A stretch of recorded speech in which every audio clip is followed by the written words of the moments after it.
Assalamualaikum warahmatullahi wabarakatuh. Perkenalkan, saya Elizabeth Jennifer Betoki. Di sini saya akan menjelaskan beberapa hal tentang mikroekonomi. Teman-teman jangan lupa untuk like, komen, dan share video ini jika bermanfaat bagi teman-teman. Terima kasih. Mikroekonomi. Mikroekonomi adalah suatu ilmu yang mempelajari perilaku produsen dan konsumen, juga menentukan kualitas faktor input, serta barang atau jasa apa saja yang kemudian akan dijual belikan dengan mengacu kepada harga pasar. Pengertian mikroekonomi menurut para ahli.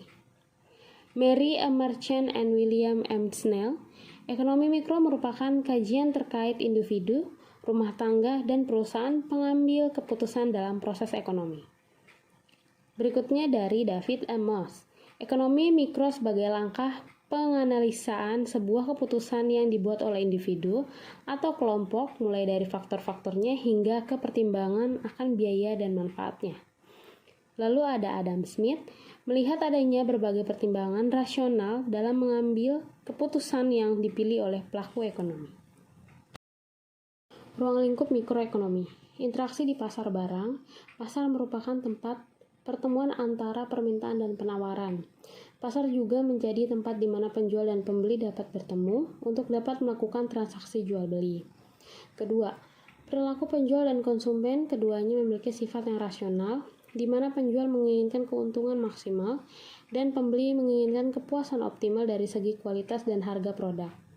Dalam menganalisis perilaku antar penjual dan pembeli, ada 3 asumsi yang dapat diperhatikan, yaitu aktivitas ekonomi antar penjual dan pembeli terjadi secara terbuka dan rasional. Yang ketiga, interaksi di pasar. Faktor produksi dari sisi penjual memiliki produk yang memenuhi kebutuhan manusia juga membutuhkan faktor produksi dengan cara membelinya. Sementara dari konsumen membutuhkan uang dalam pemenuhan kebutuhannya. Keempat, teori nilai guna mempelajari bagaimana suatu barang menghasilkan kegunaan atau kepuasan pada konsumen yang membeli atau mempergunakan barang produksi tersebut. Lalu yang kelima, teori struktur pasar menjelaskan pengelolaan pasar berdasarkan pada jumlah perusahaan, karakteristik atau jenis produk, serta kemudahan perusahaan atau produsen untuk masuk dan keluar dari suatu pasar.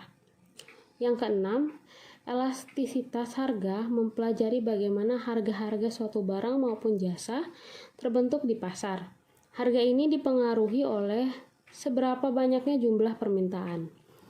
Yang keenam, industri mempelajari bagaimana arus perputaran barang dan jasa dapat terbentuk.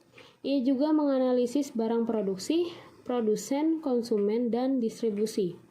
Dalam hal ini, kemungkinan rasional dalam pengambilan keputusan ekonomi. Lalu yang terakhir, pasar input mempelajari bagaimana produsen dapat memperoleh bahan-bahan produksi dengan biaya minimal mungkin namun menghasilkan barang atau jasa yang memiliki nilai jual tinggi. Tujuan dan manfaat ekonomi mikro. Beberapa tujuan dan manfaat ekonomi mikro antara lain: yang pertama, melakukan analisis terhadap mekanisme pasar yang membentuk harga relatif kepada produk barang dan jasa, serta alokasi dari sumber terbatas di antara banyaknya penggunaan alternatif. Kedua, melakukan analisis kegagalan pasar, yaitu saat pasar gagal dalam memproduksi hasil yang efisien dan menjelaskan berbagai kondisi teoritis yang dibutuhkan bagi suatu pasar dengan persaingan sempurna. Pasar adalah tempat berkumpulnya berbagai pihak untuk memfasilitasi pertukaran barang dan jasa. Pihak-pihak yang terlibat biasanya adalah pembeli dan penjual. Penjual adalah orang yang menjual barang atau jasanya ke konsumen atau pembeli. Pembeli adalah orang membeli atau menghabiskan nilai guna barang yang dibelanjakan oleh penjual. Harga adalah suatu nilai tukar yang bisa disamakan dengan uang atau barang lain untuk manfaat yang diperoleh dari suatu barang atau jasa bagi seseorang atau kelompok pada waktu tertentu dan tempat tertentu. Produksi adalah suatu kegiatan yang dikerjakan untuk menambah nilai guna suatu benda atau menciptakan benda baru sehingga lebih bermanfaat dalam memenuhi kebutuhan. Pasar persaingan sempurna adalah pasar yang di dalamnya terdapat banyak penjual dan pembeli. Pasar persaingan tidak sempurna adalah struktur pasar di mana jumlah penjual lebih banyak daripada jumlah pembeli. Di sini saya akan menjelaskan tentang mikroekonomi yang sedang terjadi di Indonesia. Nah, ini terus meningkat, minat usaha mikro tetap mendominasi di kala pandemi. Tahukah Anda bahwa UMKM berkontribusi sebanyak 60% terhadap perekonomian nasional? Dikala banyak perusahaan yang gulung tikar atau memutuskan untuk menghentikan produksi saat pandemi COVID ini, ekosistem usaha mikro ternyata terus bertumbuh dengan cepat. Bisa dikatakan bahwa minat usaha mikro tetap mendominasi di kala pandemi. Badan Koordinasi Penanaman Modal atau BKPM mengumumkan bahwa jumlah nomor induk berusaha atau NIB yang masuk selama tahun 2020 sudah mencapai angka 1 juta permohonan, di mana sebagian besarnya berasal dari sektor mikro.